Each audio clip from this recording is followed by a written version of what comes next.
You would phrase the saying something like this. Something like this.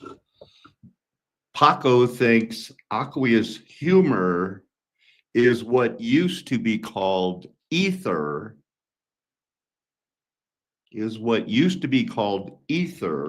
or presently referred to as the atmosphere.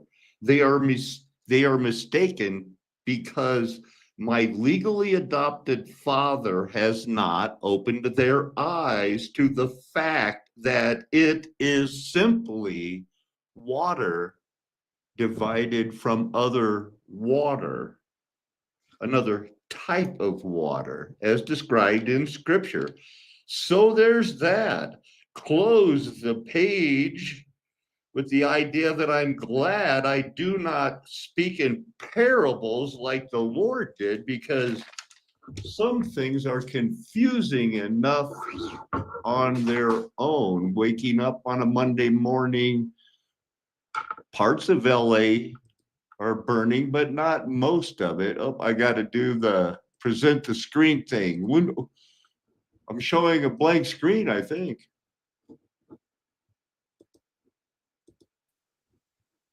Now we got something going here. Disclaimer.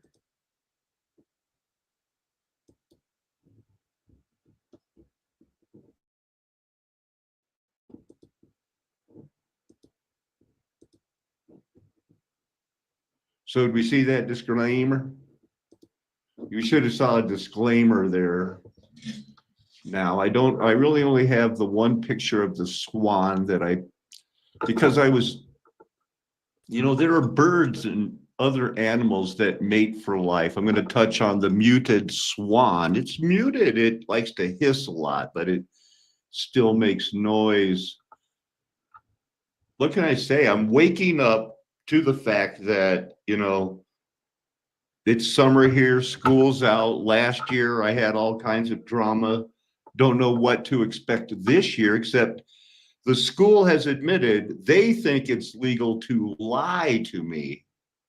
And I guess other veterans and other people about their bills, and they can bill you. And if you pay it, fine, but you don't really owe it. But they can tell you do, because that's not illegal. So we got that going on, and it's our goal. I know that a lot of us have not mated with one person for life.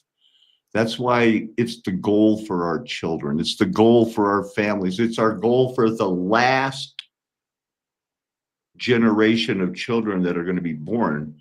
If they're born right now, their best hope is to be 20 years old. But that's pretty much full grown by the time the fire saves us again from this. Now, let's just see what I have and add to my thoughts on the way. We'll start with that. I got some emails today. It looks like Manitou Springs to me.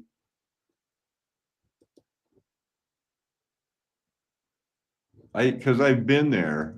And if it's not Manitou Springs, it's something like it, where they have, I think Manitou has 7 of these wells. Some of them are more encased in. Hey, what are you doing with my backpack? I'm just kidding.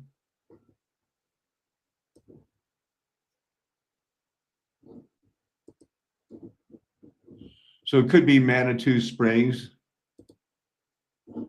Luc Montagnier, he's the guy that did that DNA thing, sending it over the phone, 12-page introduction to it.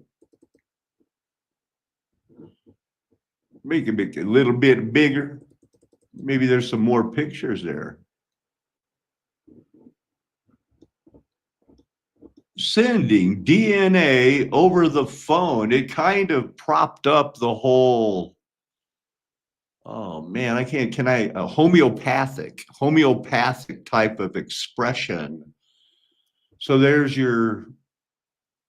that looks fuzzy. This was in 2005, released in 2014, I think. hasn't been duplicated. They can't really get their mind on it. What was I looking at? The cost of mining these gemstones. Look at that.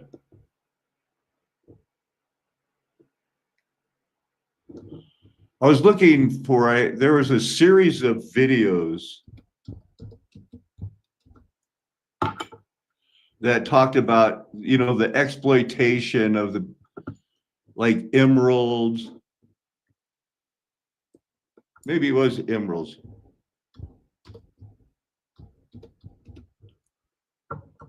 Is that how you spell it? We get too hung up on how we spell.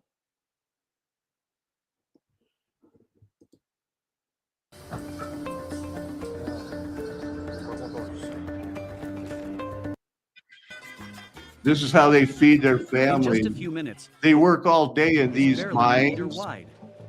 The heat is unbearable and oxygen is scarce. He moves until the last truck leaves. La lona para echar las lindas gemas. ¿Así?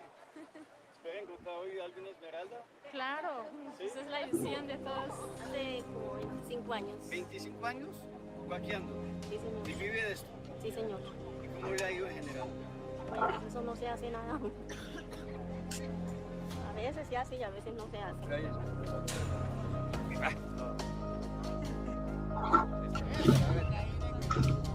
Now, the big mining companies in their area, here's the scrap. So they're going to get to fish through the leftovers. And this is what they do with their free time on working, because they can keep them. And look how small they are. Place. Yeah. Put it in his mouth so he doesn't lose it. Porque para no botarla, se le echa al bolsillo, pero pequeñas se pierden, en cambio la boca no se pierde.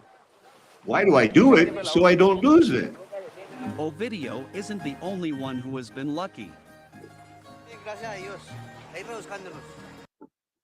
Now, the reason I was showing that is because I got a comment about, the jewelry. And this is medicine to me. And these are, not emeralds, but these are those small little tiger eyes.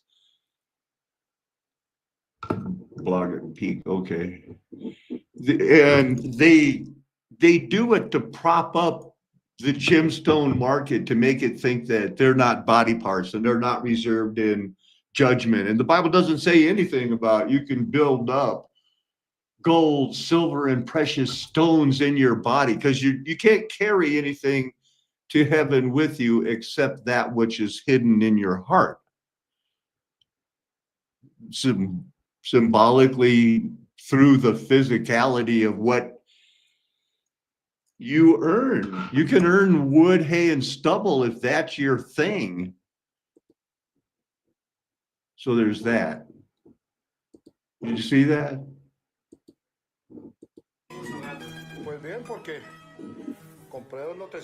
Now wait till you see the guys that got the money, man. But this has been going on since the reset in the 70s. Now they got guns. The rarest piece is this heart-shaped emerald.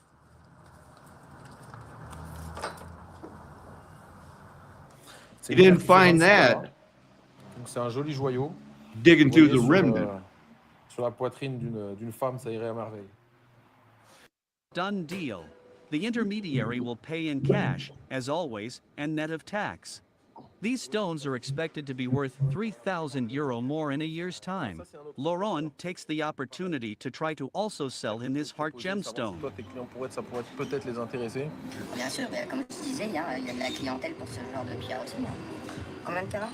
26 carats. 26, 24. Deal it in cash. It's a mafia world. Put that in your pipe and smoke it. I mean, put that in your memory banks and leave a file cabinet open. Of the church. Despite the common misconception that the Synod of Nicaea determined a list of scriptural books, the status of the apocryphal texts had never been determined by an ecumenical council. Well, there were some provincial or local councils that provided canonical lists, which were not binding on the whole church. The first council that was under the authority of the Bishop of Rome that made any official decision about this issue was after the Reformation at the Council of Trent. Second, despite the fact that the reformers did not generally affirm the inspiration of these texts in the same sense as the rest of either the Old Testament or the New Testament, early Protestant Bibles, including Luther's, did include the Apocrypha. They were, however, placed in a separate section from these other books, distinguishing them from the Old Testament books that were universally recognized by the church. Nonetheless, despite their unfortunate neglect by much of the church today. Now, if RJ's watching, he's realizing, this is one of the most distinguished Lutheran scholars of all, and he's still messed up. It's a universal thing. I know that bothered you, RJ, but the Apocryphal has always been considered different because it's different. Now, the Aqueous Humour, I mentioned that. It transparent water-like fluid similar to blood plasma in the eyeball. And the idea of the Bible being an eye shouldn't be a stretch. We want to be the apple of God's eye. He opens our eyes if we see, if not. So there's vitreous humor, aqueous humor in the eyeball. And the eyeball, you've seen that some Christians, wonder why it does that sometimes. It's bigger just to leave it. So here's the aqueous humor. And that has been postulated by Do Re Mi, it'd be somewhat connected with the river of life. He's got a river of life flowing out of him. What else we got? We have the chambers, the heavens are in here. Then there's this second type of heaven in the cornea. And then outside of it, if your pineal gland, pituitary glands are working, you're going to get a message from God. You'll hear his voice. And then you can have a river of life flowing out of you. These are the stationary ligaments that the earth can be shaken but not moved because its foundations are sure. And of course, it seems flat, especially from a distance. So that's what I think all the confusion is there. What is the vitreous humor? It's different. After death, vitreous resists putrefaction longer than other body fluids. I believe Abba wanted some of you to know that, understand it. You ever close your eyes, you look at the light, you see the sun maybe, and you see those things floating in your eyes. They're really there. It's not like, oh, it's a bug. It's something. It happens, as the human body ages. There's, I hate to say it, but like the galaxies and kingdoms that live inside you that have pneuma, life. Some of them mate for life, bury their dead. It's not uncommon. There's a kingdom inside you. You're its temple. I don't know if they worship you or not, but what you eat, they eat. You sleep, they sleep. If you're stressed out, worried about sex all the time, I guess they are too. I don't know what they're thinking. Only barely understand what you're thinking. So I wanted to look at what are those thin muscles in the vitreous fluid of the eyeball. I got this glass-like from the Latin vitreous. I got a busy day. I can't just get hung up on that, can I?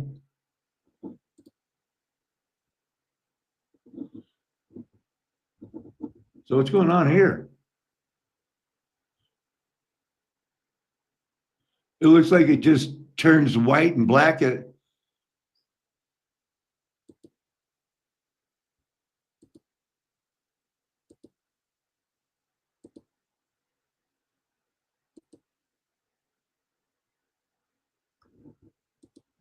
So it can affect a person's emotion. Something's happening. Remember, it all started when Michael Jackson started to get vitiglio. You know it. He's bad. You know it. It's one thing to be millstone. It's another thing to go out and millstone others.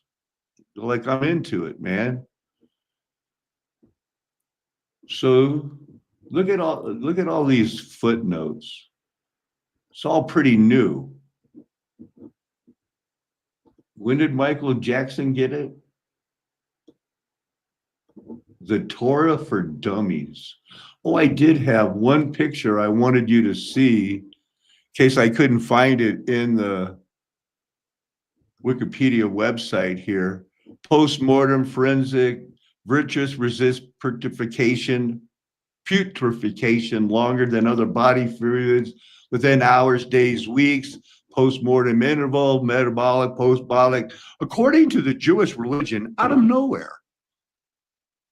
According to the Jewish religion, extracting the vitreous fluid for forensic chemical analysis is preferred to blood analysis in case a forensic or post-mortem toxology test is deemed necessary. This avoids the loss of even a few droplets of blood from the body prior to burial. Says who? Citation needed, but Wikipedia AI computers deemed it necessary. We got to talk about it. That's what that's Wikipedia here. And here's I was reminded of that because I saw Torah for Dummies.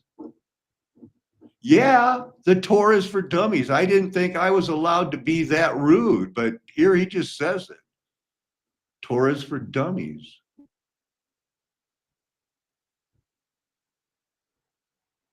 Well, the Talmud is for dummies, the oral law. The Torah, the first 5 books of the Bible. What this is all coming down to from the very beginning is, wow, I just had some sort of big message sent to me.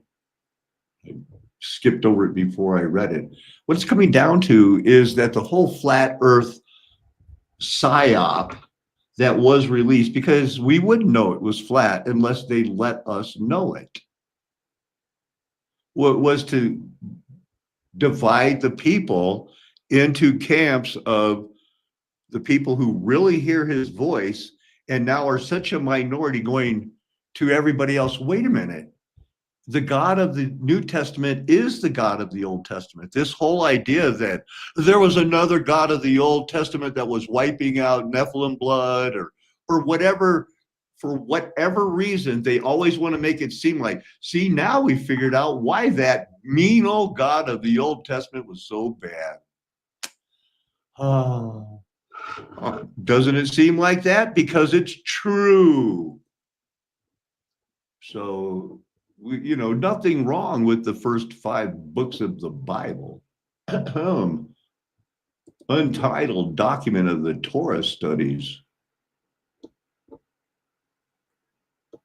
God has many names, but no name can possibly be adequate.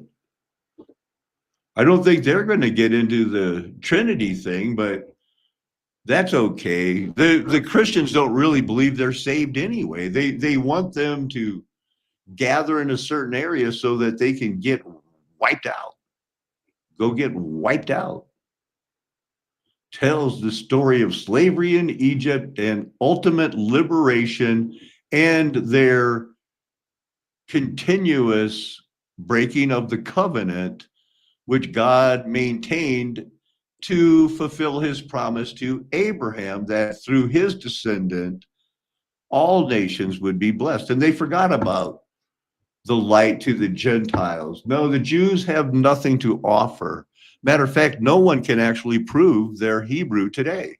Can't give me no blood test. Go, yeah, this proves that this is better than a piece of paper that is required that traces my lineage all the way back to Aaron or one of the tribes. They don't have that. And according to scripture, then you can't claim to be a Jew. But who would want to be anyway? You know, the idea is to hear his voice. Lucianism, variety of conditions, partial loss of pigmentation in an animal. If they consider you an animal. Piebaldum, Wardenberg syndrome, Isabelism, xanthrochromism, xantheism, depigmentation. Who ever heard of that? Just you get injured and all of a sudden my pigment's going away due to the lack of melanin production in both the eyeball and iris. Those affected with leprosy sometimes have pink pupils, but very rarely, due to the underlying blood vessels. Like I said, I'm just reviewing a lot of things we've talked about. And I've got a lot of things to go over. Look at it. Oh, a mute swan. It's the whole idea. Where would they come up if it was like, actually, I want to do it like they do on the Discovery Channel? Why would so many species come up with, well, I do want to do it like that, but only with this one for the rest of my life. And I'm hoping to raise a family and be happy because, you know, they have recordings of these things. They know when they're happy. They know when they're sad, like every other animal. Hey, look, they're not on her back anymore. Oh, albino. That's a pretty good painting. Look how mad. You're threatening my egg? Get behind me. A lot of swamps, a lot of swans. And I was thinking of the black swan there. Oh, look at that. We're in love. Let's make some babies.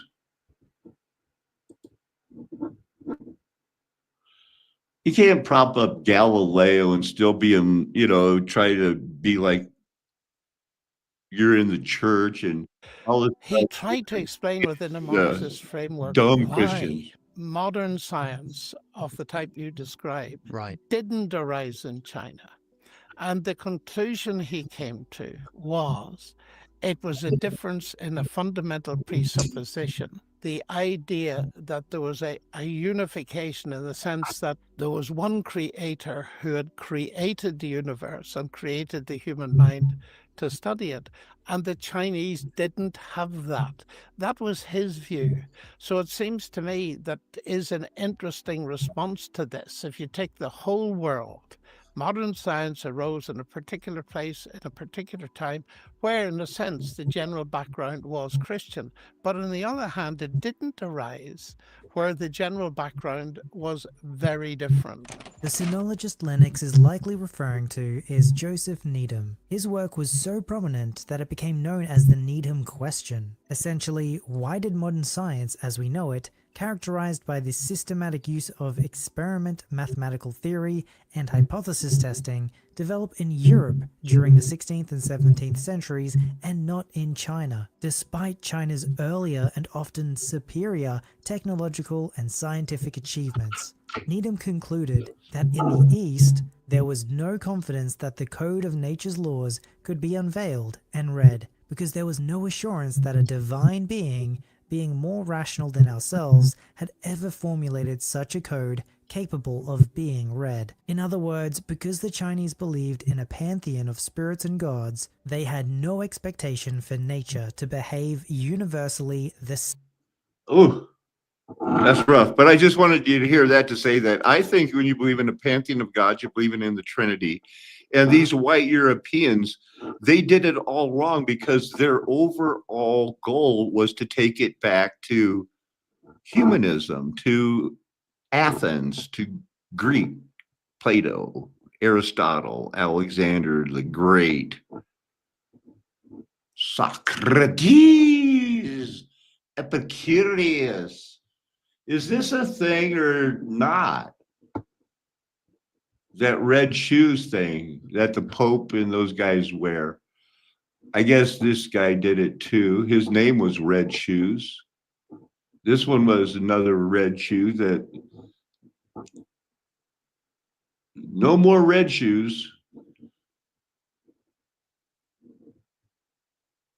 Okay, it looks like the red shoes things, they want to sex it up. That doesn't look that sexy. So anyway, I'd heard about that, and I was just, I think that's still a thing. 1894, 1811. Okay, canals, railways, tunnels, blood vein, artery, nerve. Still in use today. It's a double bore railway tunnel. Then you've got the canal tunnel, the first tunnel. At a lower level than the railway tunnels, you will notice it's got a date of 1811 on it. Now, that's when it opened. They actually started construction in 1794. So it took 17 years to get this thing built and opened. Quite often we talk about Victorian.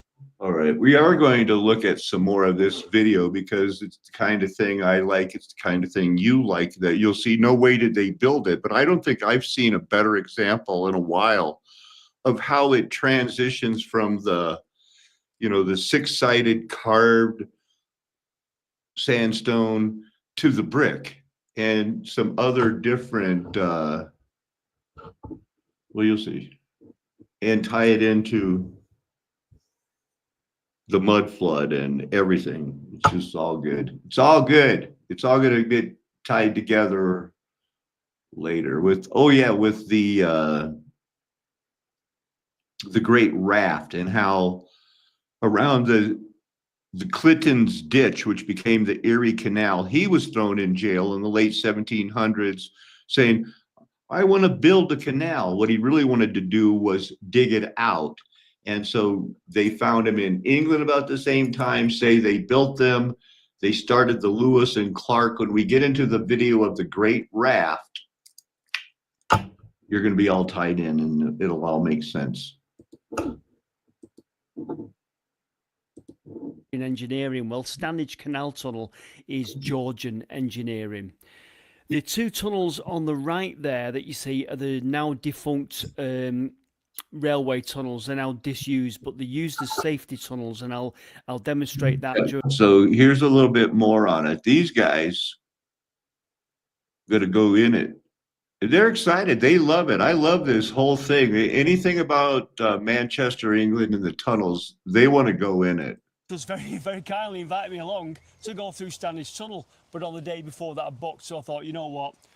Let's do it. Do it twice. So what we've got is we've got one trip going through, the main trip going through from Marsden through to Diggle. I'll show you this on a map. How far? Then, the next day we did Diggle Marsden, and we're going to use a little bit of footage for both, but I'll let you know what's going on with that. So let's crack on and get in the rather unstable kayaks. You might be the unstable one there, partner. It's like looking in a mirror. And we'll go through. Try to not fall. Safety check. Safety check. Safety check. Right then, ladies and gentlemen, are you all ready? There's a little look of fear in your face. Yeah, too right. So here's the, Perfect. All right then, guys. So it's a star fort. Just going to get you all in the tunnel. Well before the time of Christ, I'm sure. Now, We'll be looking to see transition So points. here we go. You'd be thinking is a long at this video, so point I'm there gonna was have a to tow hop path through around. the canal tunnel, but there isn't. It was built without a tow path. 3.2 miles long. So it's a toll canal, but it was built without a toll path. Okay. Sorry, you're not making sense. Put that in yards and meters. And one of the things I want to show you is the change in all the different sort of architecture. You've got blue engineering brick, red brick, you've got stone, you've got jack arches, and you've got bare rock, and you've got the dreaded spraycrete as well. So I'll be showing you all that. Now, the whole journey took, I think we were 2.5 hours underground, maybe just under 2.5 hours. And so I've had to make So different types of what I will brick. do is I'll be showing you the main parts of the Those even bricks, those are the tunnel. like So door as always, I'm lintels. just going to show you briefly where Standedge Tunnel is, pronounced Stanage. I'm going to show you where it is in relationship to Manchester. There you go. The village of Marsden is about 15 miles northeast of Manchester city centre. So the boats are quite unstable. You feel they're going to tip all the time.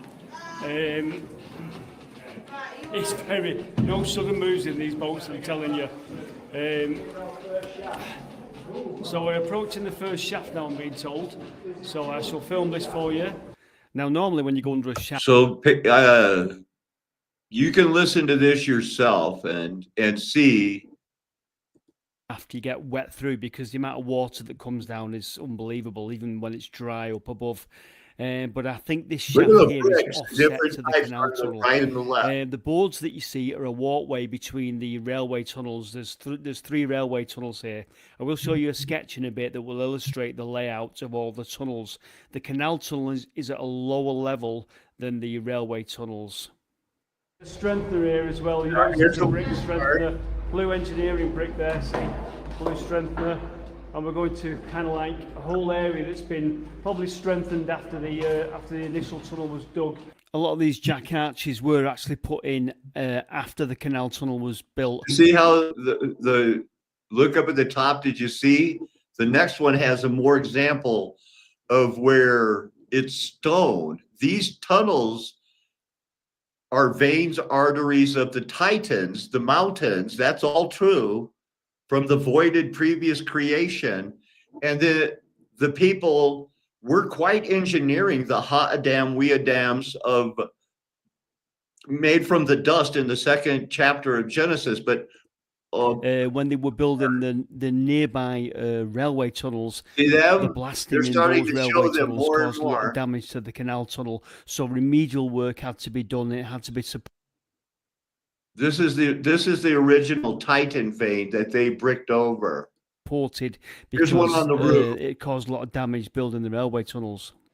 I see the rock poking through. I don't know if they didn't feel they needed these bricks or they didn't have time to change them, but these jack stands, they left some of them with gaps where you can see the original Titan shell. As we go through, that's an indication of exactly what we're going through. But they use it for their irrigation and sewage. Why wouldn't we?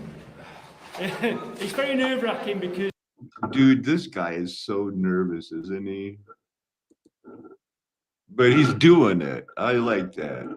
Marsden Moor. If you fall out and get wet, you could stand up, man. You get an impression of just how bleak and bad the conditions were, but we'll come back to that. That thing there. Ooh, I want to see some of the bleak conditions. Than they could on a pack horse, and that included your textiles, so woolen and all that kind of thing, stone for building works, and also what was commonly known as night soil, which was used in the tanners. So they were transporting a load of poo through the tunnel when it was completed. Now, if you found that interesting and you See, they didn't brick this part up. Must have been a smaller, not a blood vessel or something. You would like to kayak through Standish Tunnel, or you want to do a boat trip, you can look on the Canal and River Trust website.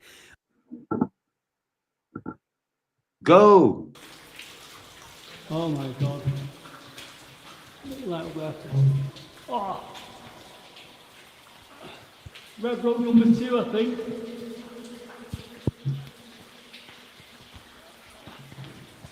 That is scary.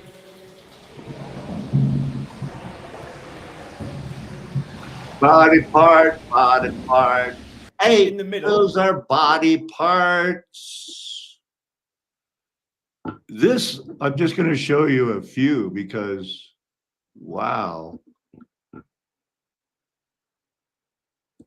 Early 1960s, the race to space between the US and the Soviet Union was at its peak. Both countries wanted to be the first to explore outer space, and to have the upper hand, the CIA came up with a kidnapping scheme. The target, a Soviet satellite. The CIA led a highway robbery.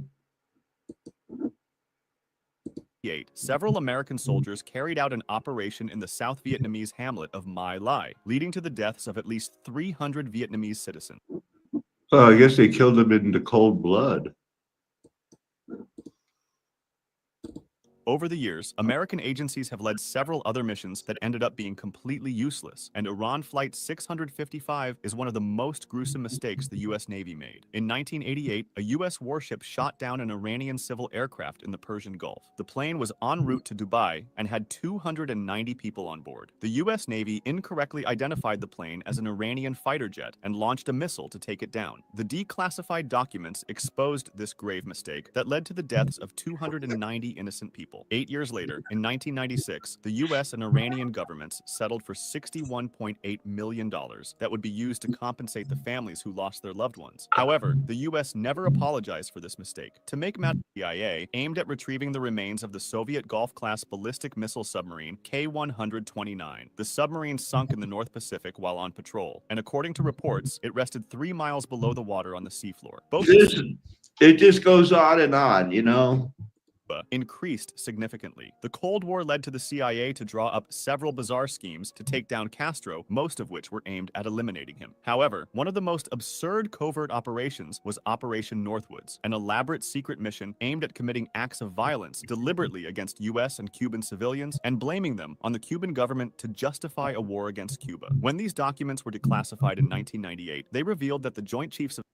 I wonder what's going on in L.A. 3 classified videos of the U.S. Navy showing unidentified aircraft roaming around in impossible ways. Right.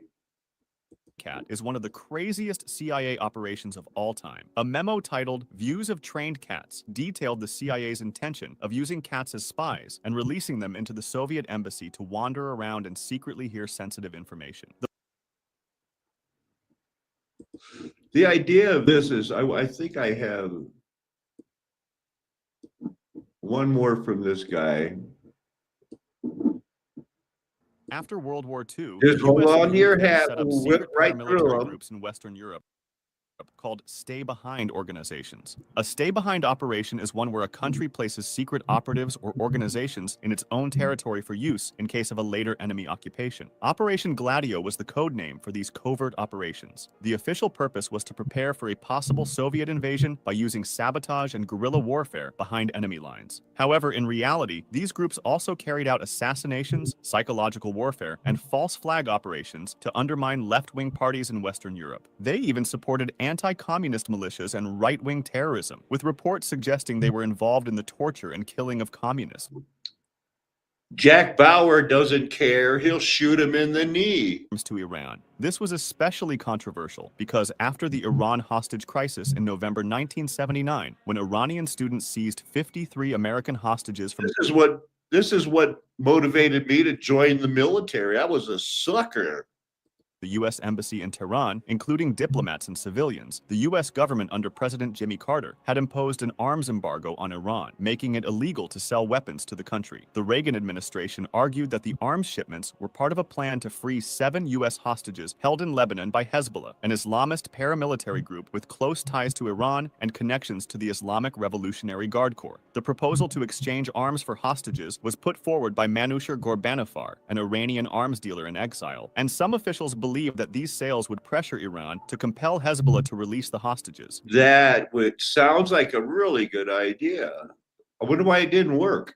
a senior official in the Islamic Revolutionary Guard Corps, the Lebanese magazine Ash Shira exposed the arrangement on November 3, 1986. The Iranian government confirmed the Ash Shira story, and within 10 days, it became international news. In response, President Reagan appeared on national television and acknowledged that the weapons transfers had indeed occurred. But he insisted— He didn't admit he was gay, though, and he was. He let his son, Michael Reagan, his adopted son, he acted like, I believe that Michael was broken on purpose, just for their fun.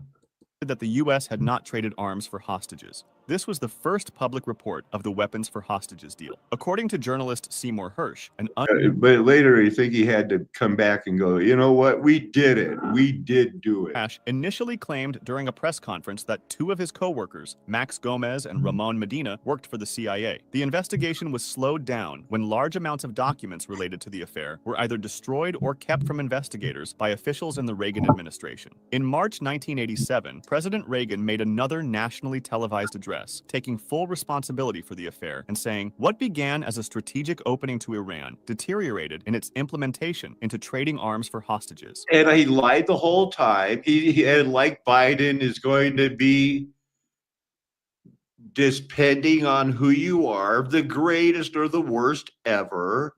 He was Alzheimer's. He, they claim he had Alzheimer's, and he did. But it doesn't end with this. This was an important one, but they kept going. Augusto Pinochet's spy chief, Manuel Contreras, invited 50 intelligence officers from these countries to the Army War Academy in Santiago, Chile. These countries became the founding members of the operation, but Ecuador and Peru later joined, taking a more peripheral role. Operation Condor continued until it ended with the fall of the Argentine junta in 1983. Condor operatives used brutal tactics such as death flights, a method of extrajudicial killing where victims were dropped from airplanes or helicopters into oceans, large rivers, or mountains. Due to its secretive nature, the exact number of deaths directly linked to Operation Condor remains highly. CIA documents from 1976, American historian J. Patrice McSherry claims that in the 1960s and early 1970s, international security officials at the U.S. Army School of the Americas and the Conference of American Armies developed plans to counter what they saw as threats from political dissidents in South America. In June 1999, under President Bill Clinton's order, the State Department released thousands of declassified documents that revealed for the first time that the CIA, as well as the State and Defense Departments, were fully aware of Operation Cyclone leaned heavily towards supporting militant Islamic groups, including those with jihadist ties. Operation Cyclone was one of the longest and most expensive secret prominent American journalists into a propaganda network and even influenced various front groups. Operation Mockingbird wasn't limited to influencing domestic public opinion, it also aimed to shape views internationally. The Church Committee's report, issued in 1976 by a Senate Select Committee led by Senator Frank Church, confirmed earlier claims that the CIA had secret ties with private institutions, including the press. Although the report didn't name names, right-leaning and left-leaning sources frame these stories. This right-leaning source's headline says, "Pain now, prosperity later," while this left-leaning one says that Trump is scrambling to defend the chaos. You can finally start trusting the news again by going over to of secret and illegal projects run by the FBI from 1956 to 1971. The goal was to use cloud seeding to induce extra rainfall during the rainy season. From messages onto other government agencies. The intercepted communications were shared with the FBI, CIA, Secret Service, Bureau of Narcotics and Dangerous Drugs, and the Department of Defense. Starting in 1962, the NSA kept a watch list of Americans traveling to Cuba. Over time, the list expanded to include narcotics traffickers. From 1960, you know what? We're not the good people. Look, 1.2 million subscribers. The world knows this. They haven't put it together quite like you. But when they talk about that one, where's that? I wonder if he had a playlist. Because I know he had more about the United States.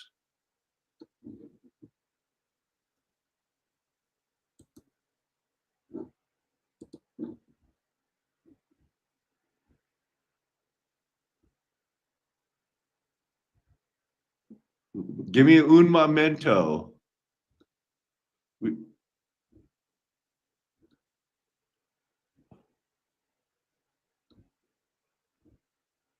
quite a variety.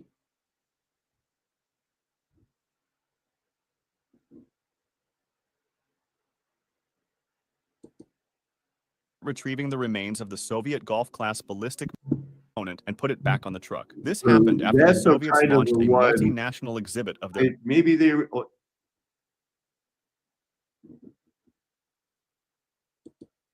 lessons and Bacillus globigii into San Francisco Bay. The operation CIA, FBI, and NSA. However, there was an accusation or conspiracy theory that was much more worrying than the rest of them. It was thought that the CIA had developed a pistol that could fire a poison dart from around 300 feet, cause death, and leave no trace of what the cause was. When William Colby declared that they had a poison dart gun that was potentially basically completely silent, felt like a mosquito bite to the target, went through clothes, caused a heart attack, and left no traces but a small red spot because the dart melted, the public was shocked. Furthermore, it was revealed that this wasn't an isolated case. It was part of improved relations with the Soviet Union. Furthermore, the Cuban Missile Crisis happened when the Soviet Union placed nuclear missiles capable of hitting the U.S. on Cuban soil Everything after is the U.S. fake. placed theirs on Italy and Turkey.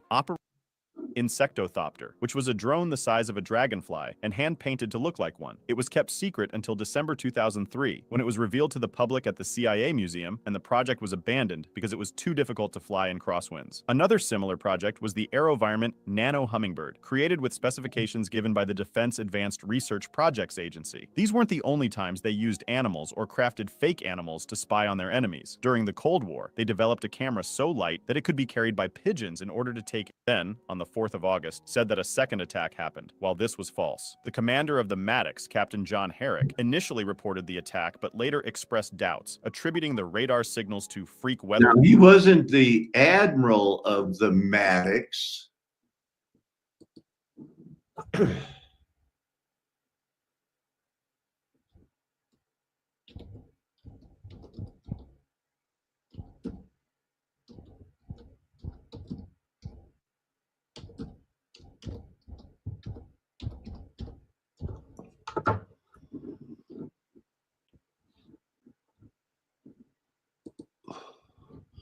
Now, this was the confrontation that they lied about that caused the whole,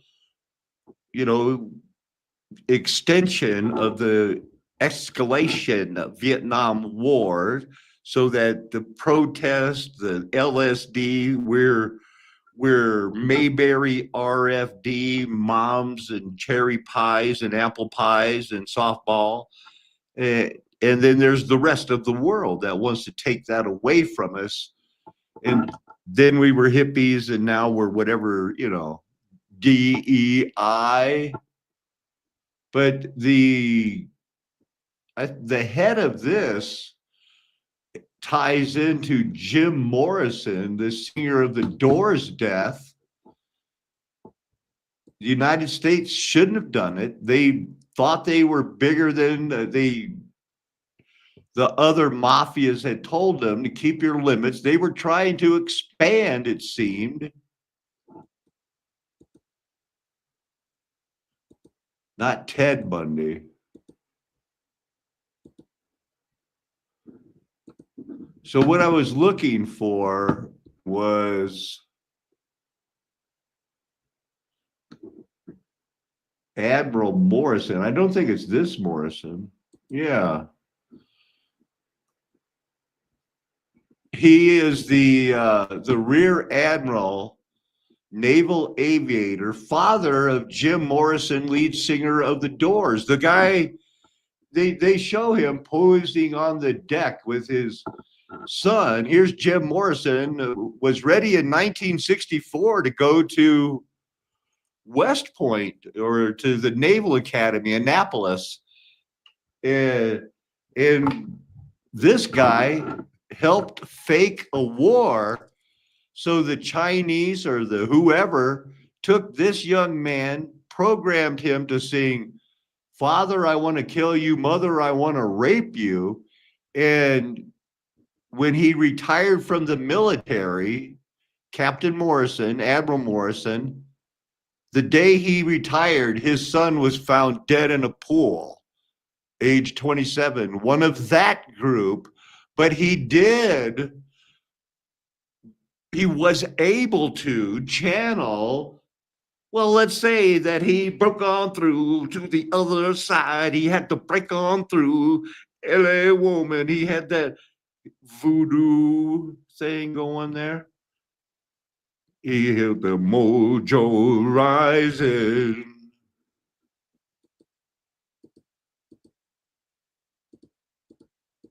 Not a lot of pictures of the Morrisons.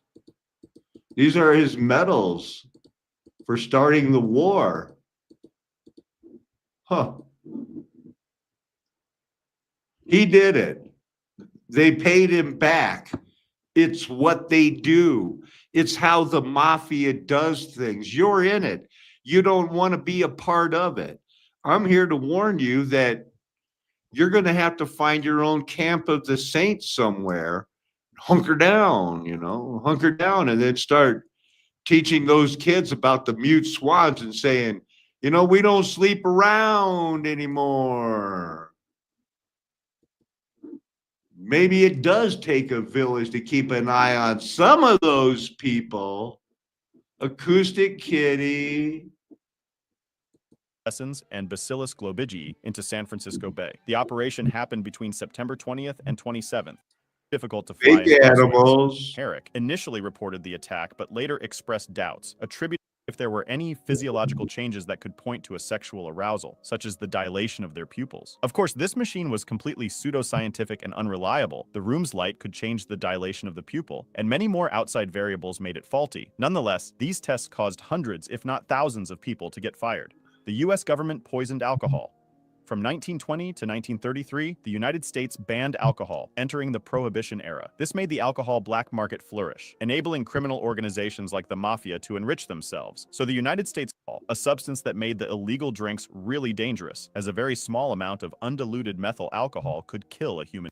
The effects quickly showed. In 1926, in New York City, 585 people died from this government action, and over 5,000 fatalities from this poisoning, at least a 600% increase in DNA of bin Laden's sister, who had died in Boston in 2010. The program ultimately failed. It led to the arrest of a participating doctor, Shaquille Afridi, and was widely criticized for undermining public health. The operation is blamed for increasing vaccine hesitancy in Pakistan and triggering violence against healthcare workers, who were perceived as spies. As a result, Pakistan saw a resurgence of I'm not polio. laughing at they got stoned for being spies. I just think that was such a crude drawing. It had to be a joke. Becoming the country with the highest number of polio cases in the world by 2014. The CIA director issued a directive in 2013 prohibiting the agency from using vaccination programs for a potential blind spot in critical analysis for people who typically consume right and left-leaning sources. The differences in coverage between political leanings are clear. For example, a right-leaning source calls Trump's tariff proposition a threat, while a left-leaning source describes the situation in a more intense way. Ground news doesn't tell you what to think. They gather to sue the government, but they lost because the bacteria used in the test was unproven to be responsible for his death. The urinary tract outbreak was so unusual that the Stanford doctors wrote it up for a medical journal. None of the other hospitals in the city reported similar spikes in cases, and all 11 victims had urinary tract infections following medical procedures, suggesting that the source of their infections was inside the hospital. Cases of pneumonia in San Francisco also increased after Serratia marcescens was released, even though in 1956. They wanted to see the body's reaction to radioactive isotope strontium-90, which represented the most serious threat to humans. Doing it on alive humans would be an ethical monstrosity, and there weren't many familiars that would like to donate their deceased loved ones to be experimented on like this. Somehow, though, 1,500 sample cadavers, mostly babies and young children, appeared out of nowhere. That's because they were taken from countries ranging from Australia to Europe, often without their parents' consent or knowledge. A British isolated Tibetan resistance groups, which eventually led to the creation of a paramilitary force of 2,000 men. They also sent military supplies in exile. His brother, Gyalo Thondup, was also considered a CIA's top asset. The program ended after President Nixon, President of the United States. She played a significant role in managing the country after her husband's condition, and some scholars even call her the secret president or the first woman president. She took control of many of the day-to-day functions of the executive branch, deciding which communications, issues, and matters of state were important enough to bring to the bedridden president's attention. For this reason, she required that all members of the cabinet send urgent matters, memoranda, correspondence, questions, and requests to her. In this way, she became the sole link of communication between the president and his cabinet. Even That's not too weird, is it? I hope you know they're talking about President Woodrow Wilson, the man who loved the Ku Klux Klan. Even premiered the Ku Klux Klan's famous movie in the White House because he's quoted in it by saying, I think it was, "I love the Ku Klux Klan." Even though she claimed that she didn't take any decisions herself, her role as a potential gatekeeper of info gave her lots of power and influence, and some suggest that she even successfully pushed for the removal of Secretary of State Robert Lansing, CIA's cat spies. In the 1960s, Operation Acoustic Kitty was launched, which aimed to generate mutual attraction, leading to mass confusion and panic, along with the gay.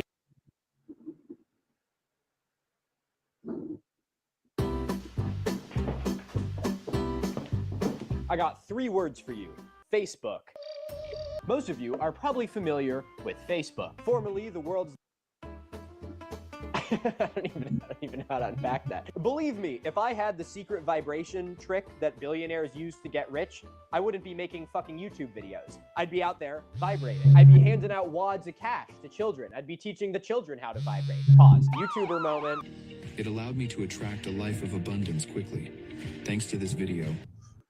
So he doesn't have a Facebook page, and he was told, "Oh, yes, you do have a Facebook page. You're on it every day." This is an account that literally just reposts everything I have ever made pretty much multiple times a day. At the time of me recording this, it's reposting a video that I made back when I was in college. Oh my God. You know, guys, if you ever look back on yourself and think, cringe, I think that's actually a good thing, because it means you've changed a little bit. Wow, my hair was great. I'll be the.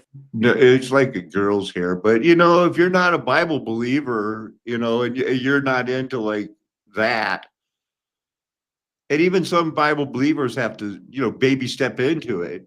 They love their long hair. I mean, I mean, I didn't want to have a receding hairline all my life, but that's the cards I was dealt. First to admit it. But the primary thing that really irked me about this account is not only is it impersonating me, but it's this account's Facebook story that really just ties it together. My friends laughed at me when I said I'd get rich quickly using an ancient vibration technique. But a few months later, they were shocked when they saw everything I had achieved. He has a pretty nice house, though. I mean, he's not doing too bad. But this is not him. Been just ripping all of my content and decided to only follow himself. Again, I have no way of proving this, but if so, that's actually hilarious. What a way to get back at me for fact-checking one of your videos. Now, hilarious profile picture is a picture of Nemrut. I've been there. There's me in front of that their head. And there we go. There we. Incredible unveiling. Enormous mermaid skeleton discovered, embracing her offspring in a poignant embrace. That is poignant, I gotta say. What's the bottom one? What the hell is that about? I don't know why I'm trying to make sense of this. Unbelievable. Ancient extraterrestrial images. Aliens surface in historical records. You're right, that is quite literally, by definition, unbelievable. I remember when AI images first started to become a thing and I started to see like conspiracy theorists use them. And I remember thinking to myself, uh-oh. And now it's like really come full circle. I don't even think we've fully seen the effect that it's going to have on destroying the minds of the good people of this planet. But just the sheer quantity of AI images that you can make and how convincing it's getting is going to absolutely destroy our brains. This job is one that I don't feel worried that AI is going to replace, but I do still feel like AI could eventually put me out of business. Not because it's going to replace me, but because AI images are going to just become so common that every single conspiracy theory is just going to be hinged on them. And all I'm going to have to do is become like an image forensics to prove that the evidence... You know how to get your channel to grow? Use AI images. People love them. I mean, we're facing a problem with this image that you'll be able to identify almost immediately. And that is the fact that you can clearly see in the fossil here, it has horns. And in the reconstruction, there are no horns. It also appears in this glass case, which is definitely the same excavation. It has no horns. Winning a crusade here. I don't know why. Get that dude. I don't know what that's all about. What's this? His basic point in this video was computers have taken over. Now, this is from last week. That's a lot of views. You need to know this, that the Great Raft thing, you know?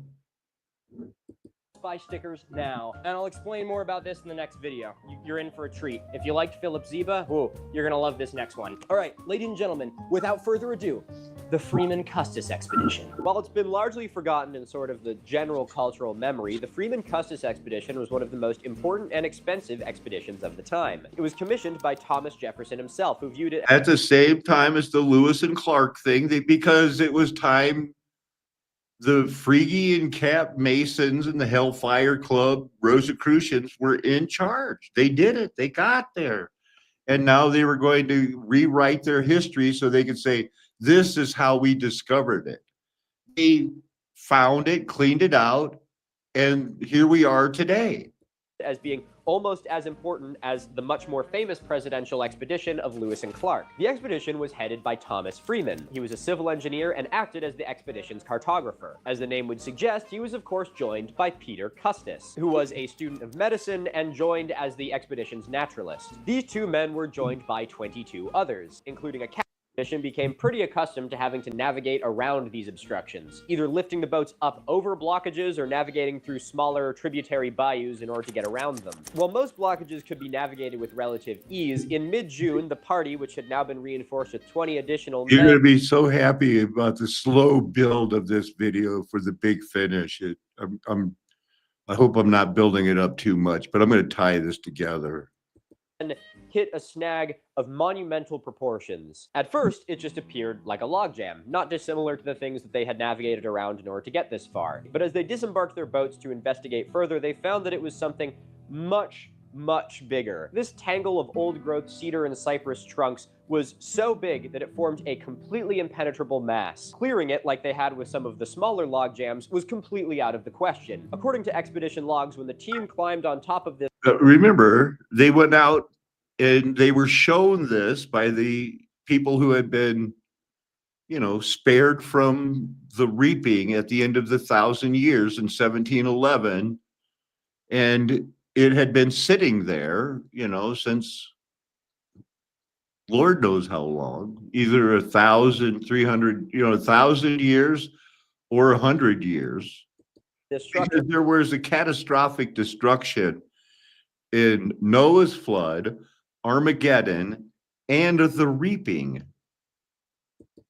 They found it to be, quote, so tightly bound that a man could walk over it in any direction. Since there was no way through this enormous tangle of debris, and the team had no idea how far it stretched, they had no choice but to circumnavigate it by going into the smaller bayous around the river. In most places, this enormous blockage spanned the entirety of the Red River, and the only way that you could see where the actual river bottom was by identifying where the trees were growing out of the blockage from the riverbank below. All told, the expedition, which consisted of now more than 40 men, spent 3 grueling weeks trudging through the hot, humid bayous of western Louisiana to circumnavigate. John F. Ground bravely thought to himself, what if a wall was down here? It was estimated that the raft could be upwards of 25 feet deep in places, filling the entire riverbed all the way to the very... Because that's a pretty big flood that swept all those trees and blocked the rivers.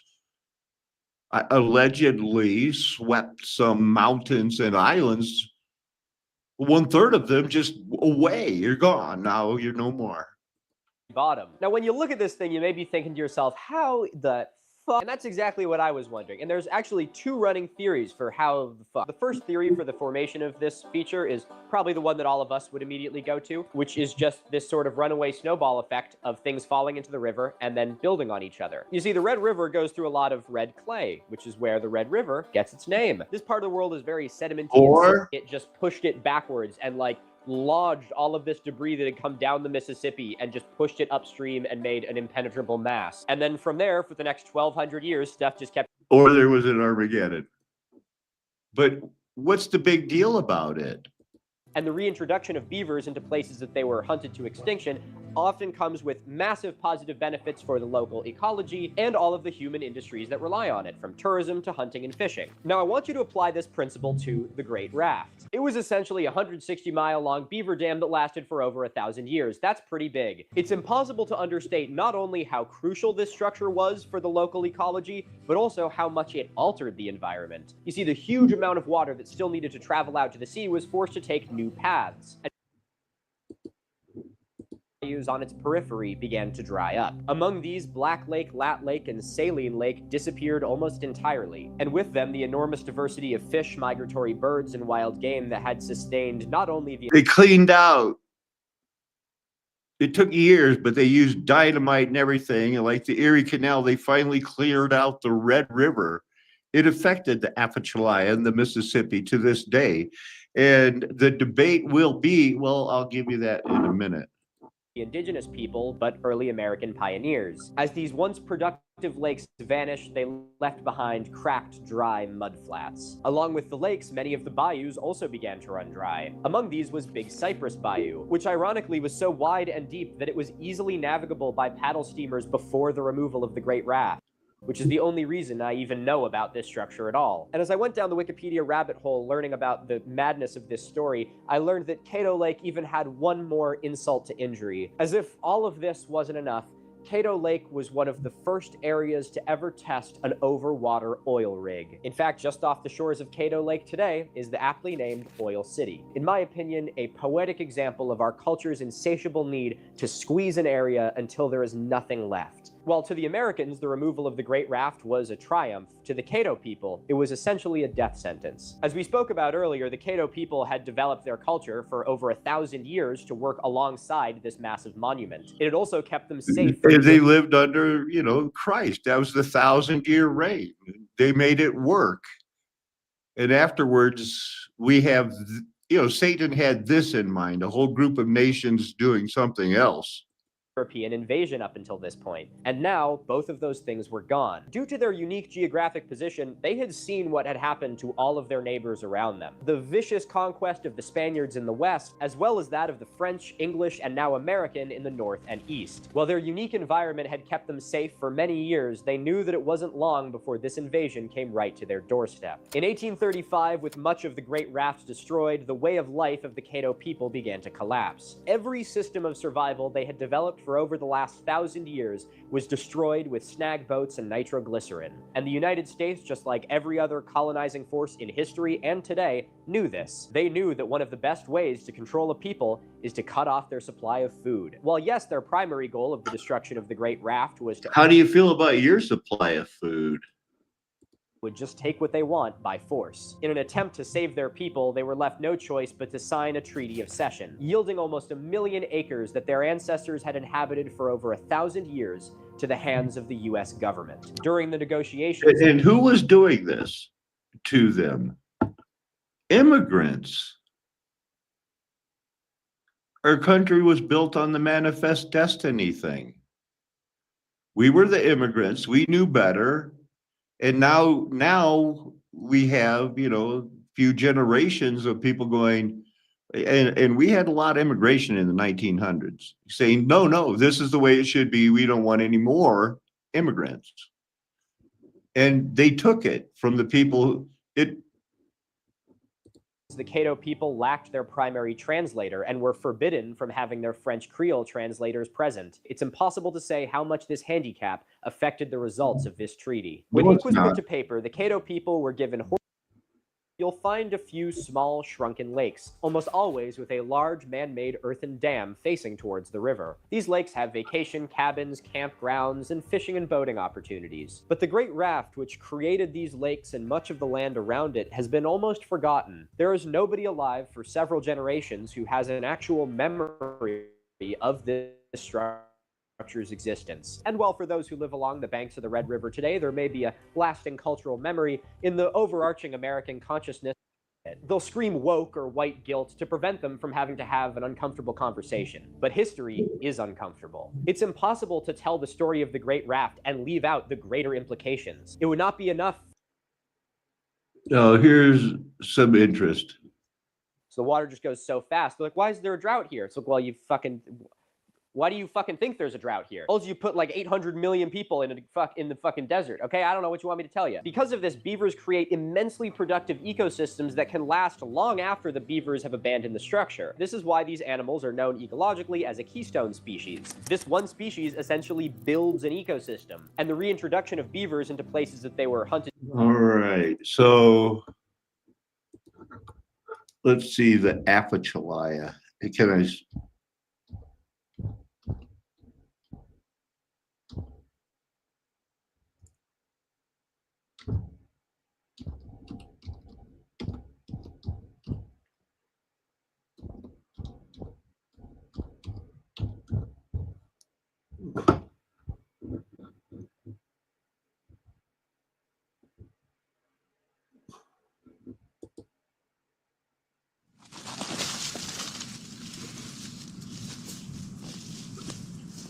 Aphechelia, back in the day, it used to feed into the Mississippi, and the Mississippi would feed into it.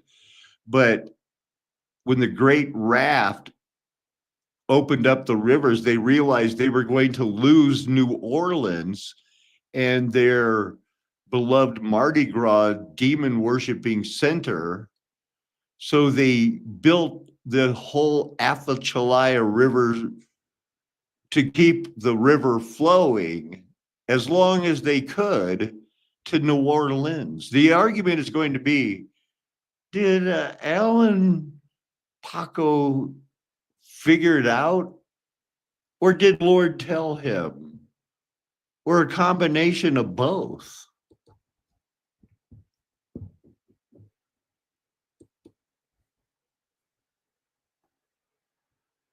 Wow, we're lagging here.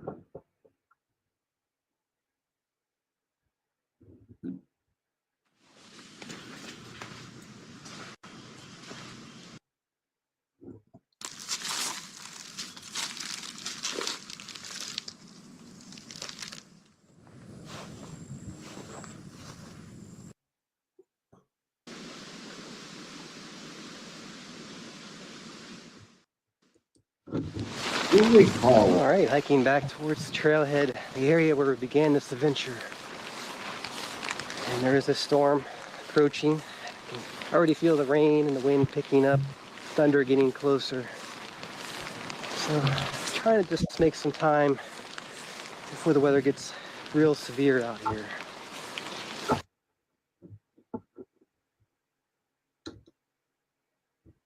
Whoa.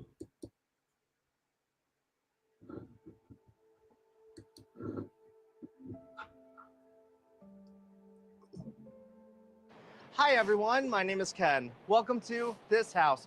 Today we are at the Chain of Rocks Bridge just north of St. Louis, Missouri, exploring these water intake towers and old Route 66. Towering from the wake of the Mississippi River are a pair of mysterious towers. But why are they here and what is their purpose? Let's find out. In the late 1800s, as the city of St. Louis experienced rapid population growth, a solution. So that's a lie.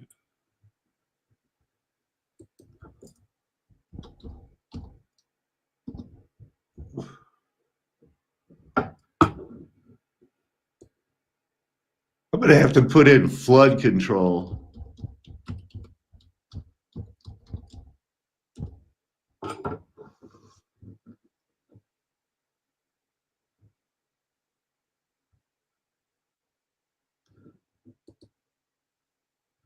Hey guys, Mr. Klein here, and I'm at the Old River Control Structure, smack dab in the middle of nowhere, Louisiana, at the confluence of the Mississippi Red and Atchafalaya Rivers.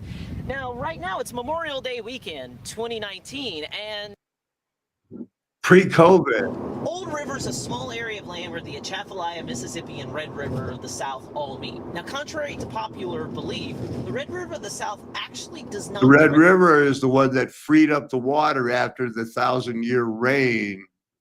And so now the French sold it because they knew what was coming.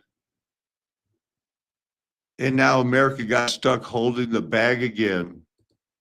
Flow into the Mississippi River. It actually flows directly into the Atchafalaya River. The term Old River refers to this channel in the south that was once a bend of the Mississippi River. As you'll see in the video, the Army Corps of Engineers cut this off and built control structures to the north side of the region to control the amount of water that was going from the Mississippi to the Atchafalaya. So now that you know where we're going, here's a quick science lesson about the Mississippi River. The Mississippi River, well, all of those curves were once the Mississippi River channel over time. So what'll happen is, even if there isn't a huge avulsion, what'll happen is one of these meanders or these deep curves ends up getting cut off from the rest of the river.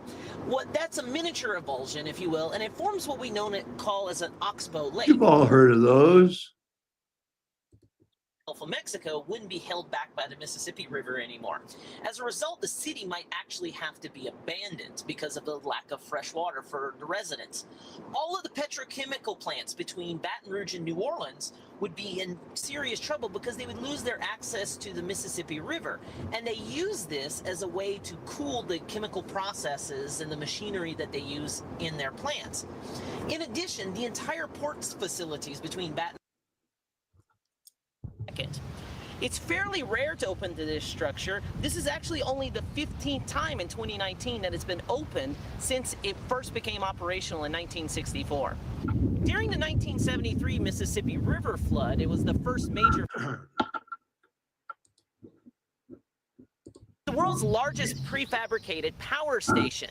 Now, it generates power for Vidalia and the surrounding area. It's no Hoover Dam, but it also serves as part of the way that the Mississippi River gets diverted to the Atchafalaya. Structures like this allow pressure to be taken off of the low... So it's not going to last. This is going to go away. It all had to tie in. You know, I have a lot to go on here today, and I know you do too, but this goes back to New Orleans, Louisiana, Hurricane Ida, Noah Church. Take me back to Mississippi.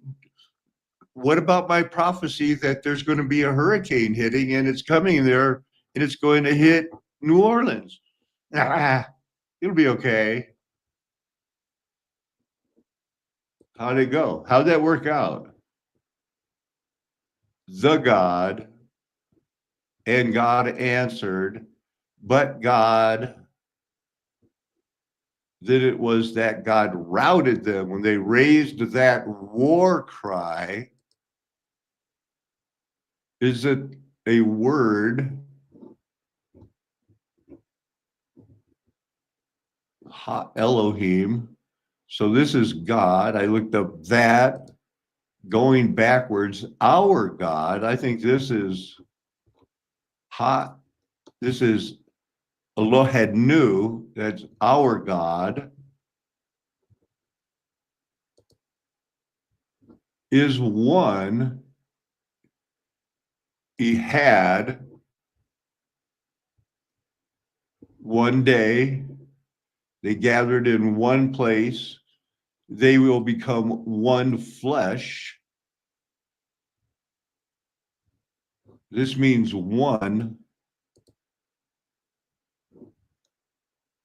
Listen, O Israel, the Lord is our God, the Lord alone.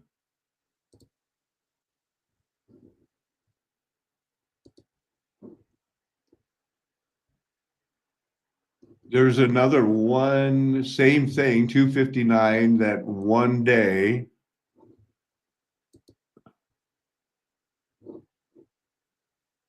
I thought it was interesting to start this because when I was listening to the book of Exodus today, when they have that part about building the tabernacle in the wilderness and, you know, the pure gold, you know, it had to be this pure gold. Both sides fit together as the precious metal. And there's 3 different words used for gold in the Bible. I don't know if they mention them here.